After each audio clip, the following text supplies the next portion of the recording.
자, 오늘 말씀의 제목은 하나님 영으로 친히 오시다 라는 제목으로 하나님 말씀 전하겠습니다. 예수님이 십자가 지시고 돌아가신 날은 유월절 바로 직전이었습니다. 안식 후 첫날 예수님은 부활하셨습니다. 그리고 부활 이후에 제자들을 만나셨죠. 제자들을 만나신 다음에 그 제자들에게 아주 중요한 두 가지를 가르쳐 주셨습니다. 그 첫 번째가 하나님 나라의 일을 말씀하시고 가르쳐 주셨고요. 그 다음에 이 성에 머물러라. 이 성에 머물러서 아버지께서 약속하신 성령을 기다려라 라고 이 두 가지를 알려주셨습니다. 제자들과 40일 동안 함께 하셨고 승천하셨습니다. 이 승천하는 장면을 보고 120명 그 제자들은 다락방에 모여서 기도하기 시작을 했습니다. 이제 오순절이 되었습니다. 기도한 지 며칠 만에 오순절 성령이 오셨을까요? 열흘이 지났습니다.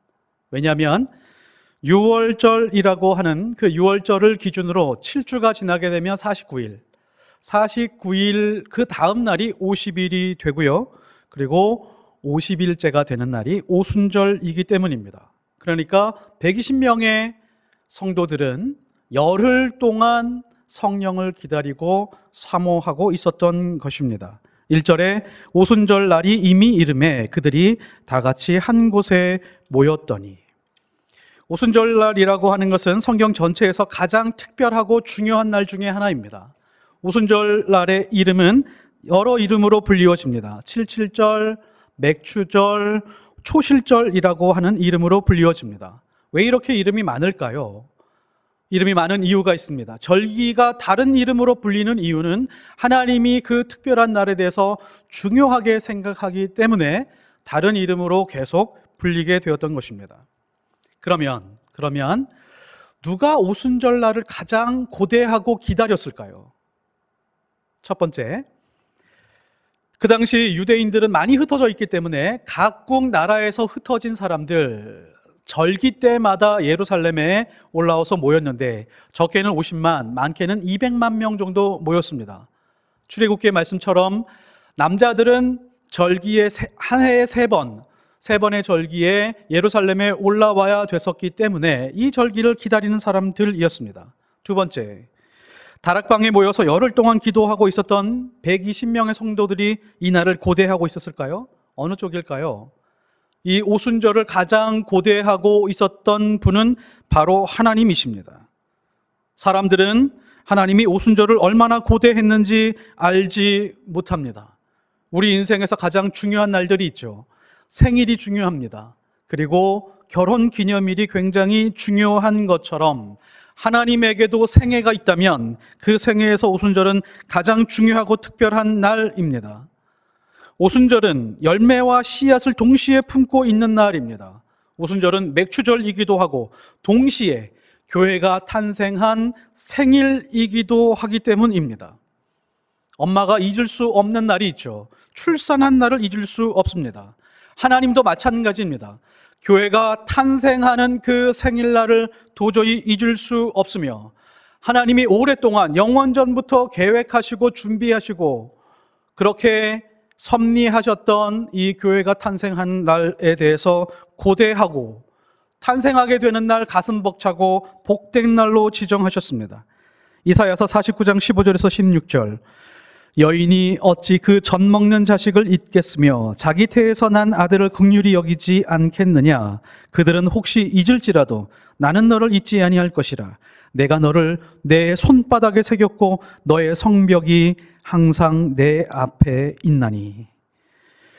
오순절을 기다리고 계시던 그 하나님은 긴 진통, 고통스러운 진통이 지난 다음에 출산을 하는 어미의 마음과 같았습니다. 그런데 우리는 오순절 날을 하나님 입장에서 생각해 본 적이 없습니다.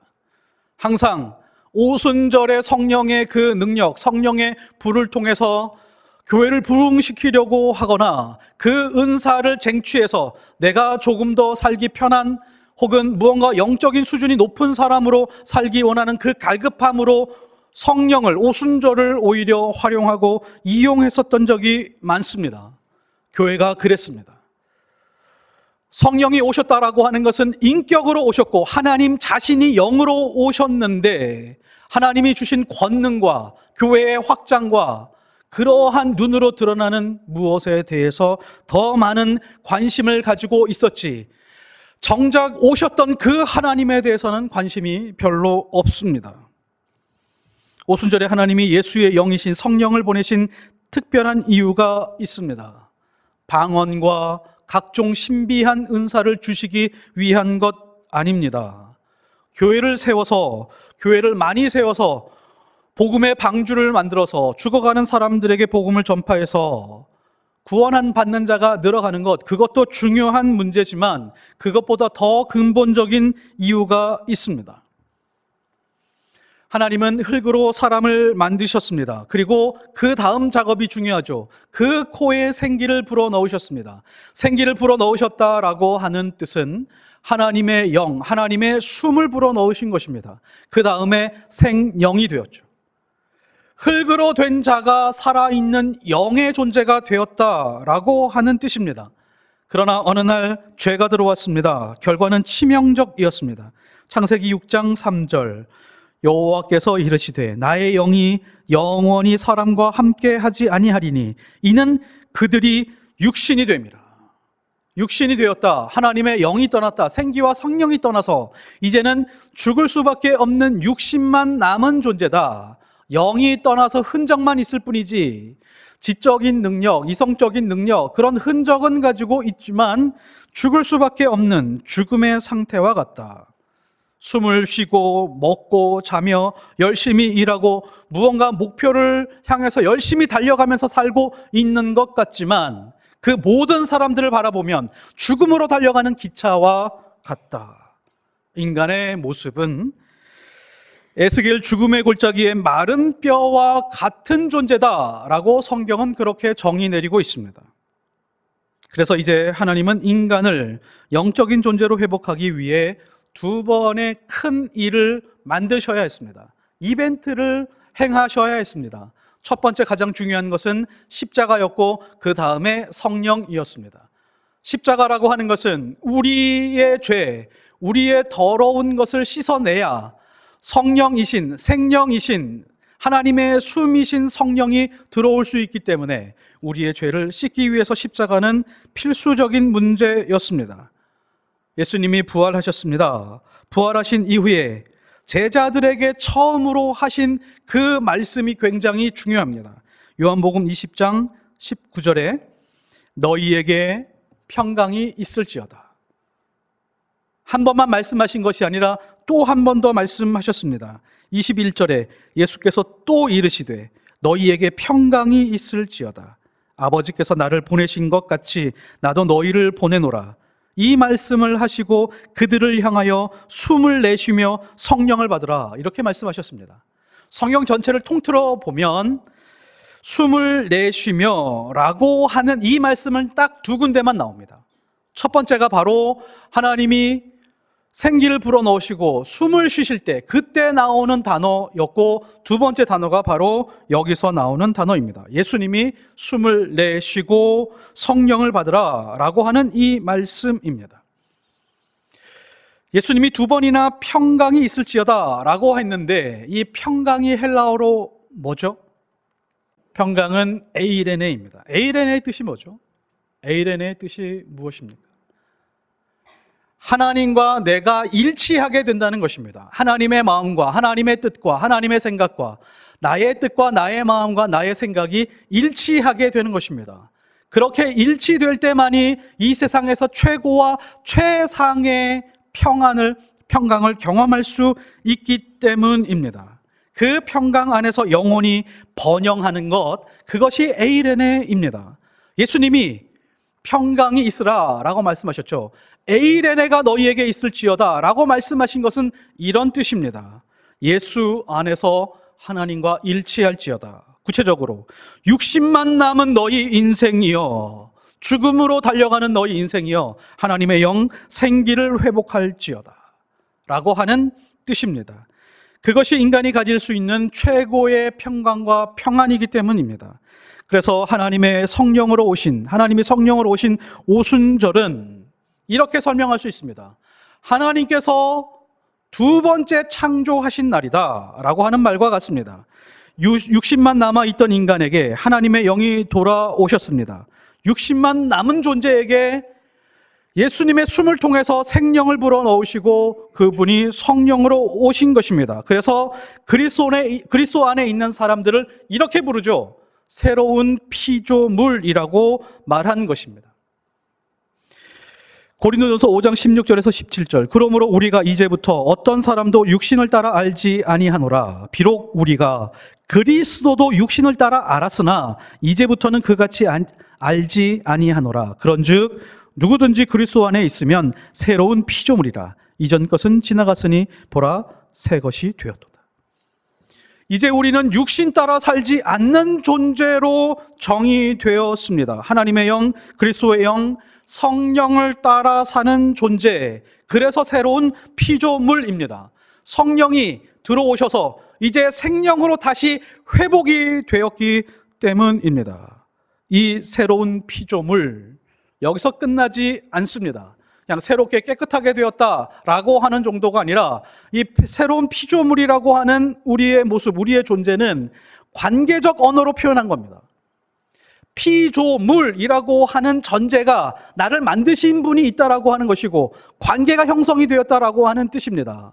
그러니까 사랑의 관계로 묶여져 있다. 그래서 생명이 되었다라고 하는 말씀입니다. 예수님이 요단강에서 세례를 받으셨죠.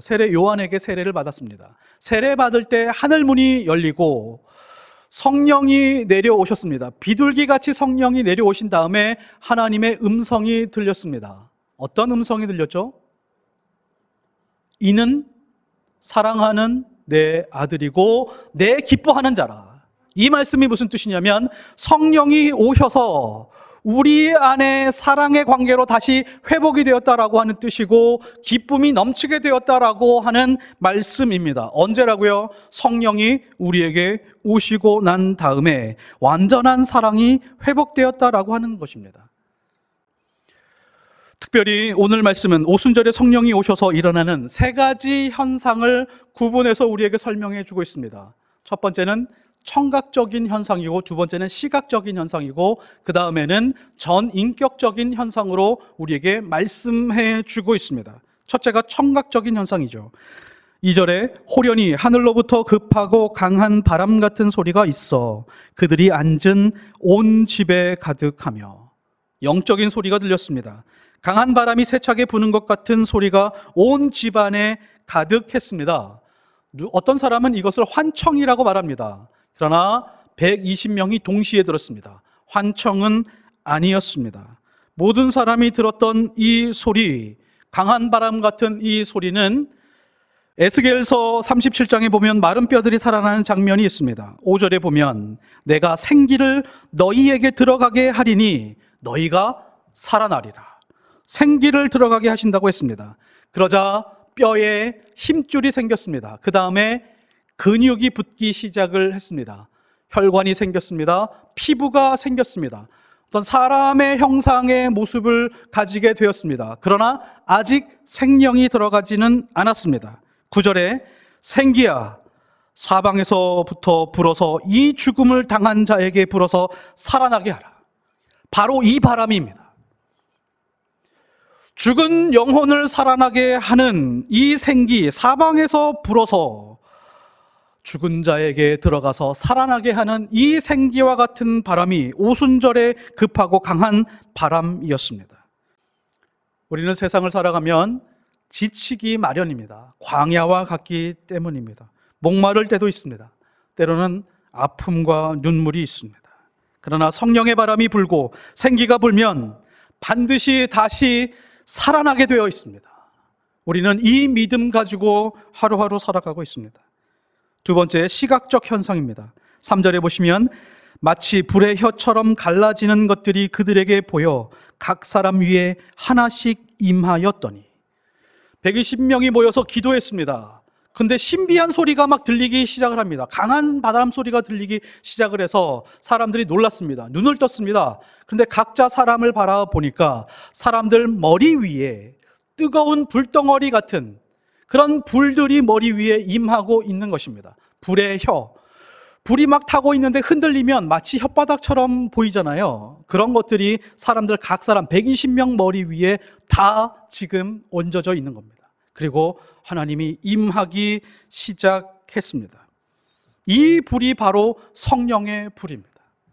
어떤 특별한 뜨거움을 경험하게 해서 나에게 열정을 심어주는 것이 아니라 하나님의 뜨거운 부르심, 사명, 소명, 하나님, 한순간도 하나님이 말씀하신 것, 그것 하나 놓치지 않고 그 말씀대로 살아가고 싶습니다. 그 뜨거움이 살아있는 그 상태로 부르신 것, 그것이 바로 성령의 불입니다.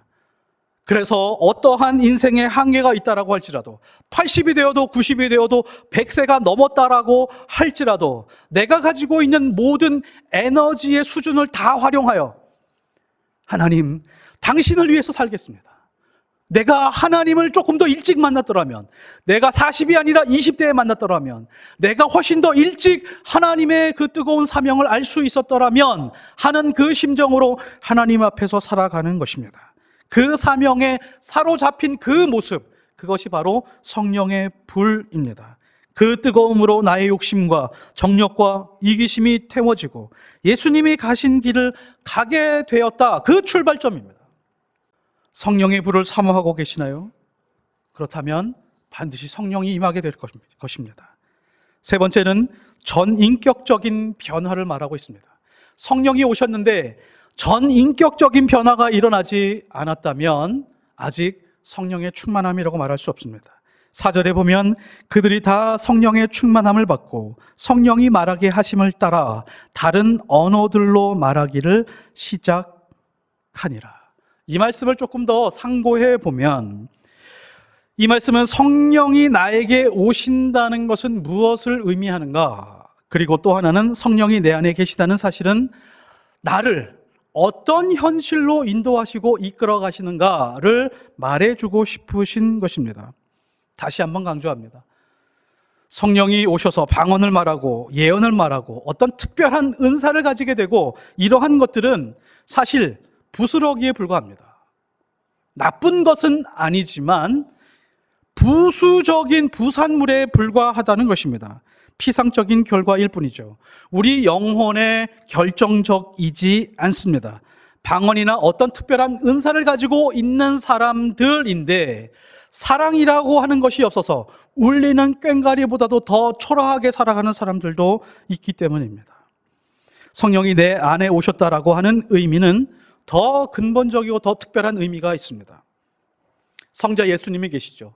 그리고 성부 하나님이 계십니다. 성부 하나님께서 성자 예수님을 이 땅에 보내주셨습니다. 마치 우리가 느끼기에는 성부 하나님과 성자 예수님이 분리되어 있는 것 같이 보이지만 분리되어 있는 것 같은 그 상태에서조차도 성부 하나님과 성자 예수님 사이에는 어떤 마찰이 있거나 뜻이 결렬되는 일이 전혀 없었습니다. 마태복음 8장 29절 나를 보내신 이가 나와 함께 하시도다. 나는 항상 그가 기뻐하시는 일을 행함으로 나를 혼자 두지 아니하셨느니라. 이 땅에서 예수님이 육체를 입고 하나님과 분리되어 있는 것처럼 보이는 이 순간에도 조금도 한 번도 분리된 적이 없으시다는 것입니다. 성부 하나님과 성자 예수님은 서로가 하시는 일들에 대해서 반대하거나 기대에 어긋난 적이 한 번도 없으며 하나님이 예수님에게 시키신 모든 일들로 인해서 하나님은 만족하셨고 예수님은 하나님이 시키시는 그 모든 일 때문에 기뻐하시고 만족하셨습니다. 자, 이와 똑같이 마찬가지로 내 안에 들어오신 성령 하나님은 내가 성부 하나님과 성자 예수님과의 어떠한 간격도 벌어지지 않게 만들어 주셨다는 의미입니다. 성령은 나와 더불어 성부 하나님과 성자 예수님과 분리될 수 없고 어긋날 수 없으며 서로의 만족과 기쁨을 위해서 살 수밖에 없는 존재가 되었다는 것입니다.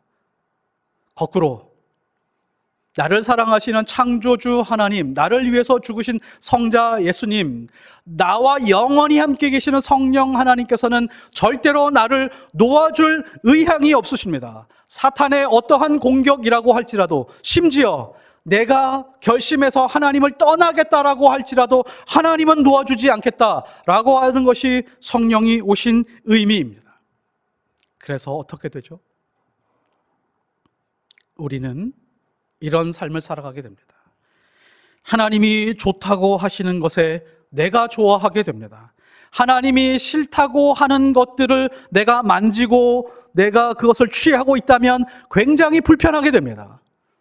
하나님이 고통스러워하고 있는 그 고통으로 같이 고통스러워하게 되고, 하나님이 아파하는 것들을 통해서 내가 아파하게 되는 일들을 경험하게 됩니다. 주님이 기뻐하시는 일들, 하나님이 무엇을 기뻐하는가라고 하는 것을 선택하고 결정해서 그렇게 살아가는 것이 내 인생의 목표가 되는 것, 그것이 바로 내가 가지고 있는 인생의 완전한 목표가 되는 것이죠. 그래서 마지막으로 성령은 우리를 어떤 현실로 이끌어가게 될까요? 우리를 절대 실패할 수 없는 인생으로 이끌어갑니다. 고린도후서 5장 4절, 참으로 육신의 장막에 있는 우리가 짐진 것 같이 탄식하는 것은 벗고자 함이 아니요 오히려 덧입고자 함이니 죽을 것이 생명에 삼킨 바 되게 하려 함이라. 성경이 우리에게 분명하게 말해주고 있습니다. 우리는 짐지고 살아가는 인생이다. 그리고 그 짐이 너무 무겁기 때문에 때로는 탄식하는 소리, 신음소리가 분명히 나게 될 것이다. 그러나 이것은 생명으로 가는 길이지 죽음에 의해서 삼켜지는 길이 절대로 아니다라고 우리에게 말씀하고 있습니다. 인생의 길을 걸으며 한숨 쉬고 울며 탄식할 때도 분명히 있습니다. 예수를 믿고 있음에도 불구하고 연약한 육체 때문에 죄를 좋아하기도 하고 시기와 질투 속에서 힘들어할 때도 있습니다. 분노에 휩싸여 있을 때도 있습니다. 때로는 후회하고 회개하고 눈물로 밤을 지새야 되는 그런 시간들도 있습니다. 갈등하고 속이 상해서 괴로울 때도 있습니다. 그러나 내 안에 계신 성령이 우리를 이끌어가기 시작을 하면, 성령이 충만하면 그 모든 것조차도 아름답고 영광된 것으로 만들어가는 과정으로 불과하게 만들어버립니다. 이것을 믿고 성령을 의지하면 하나님은 성령을 통해서 반드시 회복시켜 주실 것입니다. 그렇게 약속해 주셨습니다. 베드로전서 2장 9절, 이는 너희를 어두운 데서 불러내어 그의 기이한 빛에 들어가게 하신 이의 아름다운 덕을 선포하게 하려 하심이라. 우리를 어두운 데서 불러내셨습니다.